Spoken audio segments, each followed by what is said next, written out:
Okay, this is Unit 4, Lesson 15b. So you've learned all these different methods of solving quadratic equations. You've learned how to factor and solve them. You've learned how to complete the square and solve them. And you've learned how to use the quadratic formula.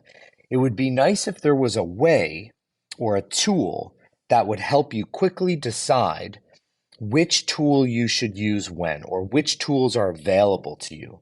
Turns out that that tool does exist. It's actually part of the quadratic formula. It's the part that's underneath the square root sign, and it is called the discriminant, and it's right here, the b squared minus 4ac. That's the discriminant because that's the one that actually decides how many solutions you have and the nature of those solutions. So the discriminant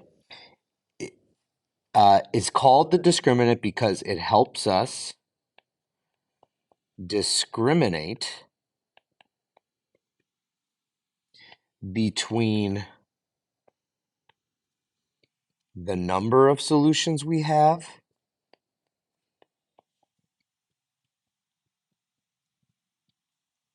and also the types of solutions.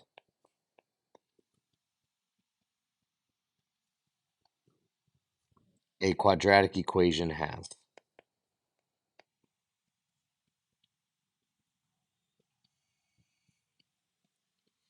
So there's a couple different possibilities.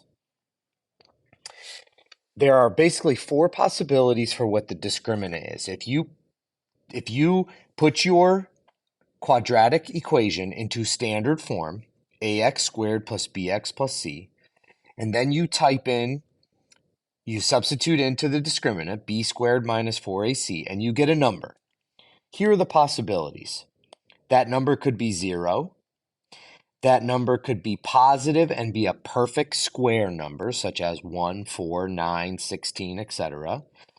It could be a positive number and be a non-perfect square, or it could be negative. Those are the only four possibilities. If the number is 0, if the discriminant is 0, then what happens is we have one solution only. We say that all quadratic equations have two solutions, but it turns out that if the discriminant is 0, then your solutions are the same, x equals 3 and x equals 3. And so we would say that's one solution. We also know that it's real, it's a real number, and it's rational, okay? So it's a rational number, meaning it's a decimal that ends or repeats. And so how can you solve that? That quadratic equation can be solved by factoring, by completing the square, or by quadratic formula. All the methods are available to you. If the discriminant is positive and it's a perfect square number, then now we're going to have two solutions. They're not going to be equal to each other. They are going to be real and rational. And again, all three methods are available to you. You can solve it any of the three ways. If it turns out that the discriminant is positive and it's not a perfect square, then that means you're going to have two solutions that are real and they're irrational. So they are going to be decimals that don't end and don't repeat, which means you can use completing the square quadratic formula, but you cannot factor.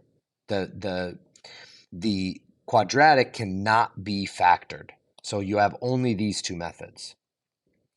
And if it turns out that the discriminant is negative, then you have two solutions, but they're imaginary. You could also think of this as non-real. Now, we're not going to get into imaginary numbers. You'll get to that in a later math course in high school. But for now, just know that these are not going to be real numbers. Why? You can't take the square root of a negative number at this point. That will come later. So that means that if your discriminant ends up being a negative number, your solutions are imaginary, and we don't have the tools to solve that quadratic equation. So we're done at that point. So that's it. So this chart, you basically have to commit it to memory, and then you can use that discriminant very fast and easy to determine which methods are available to you and what's the nature of your solutions.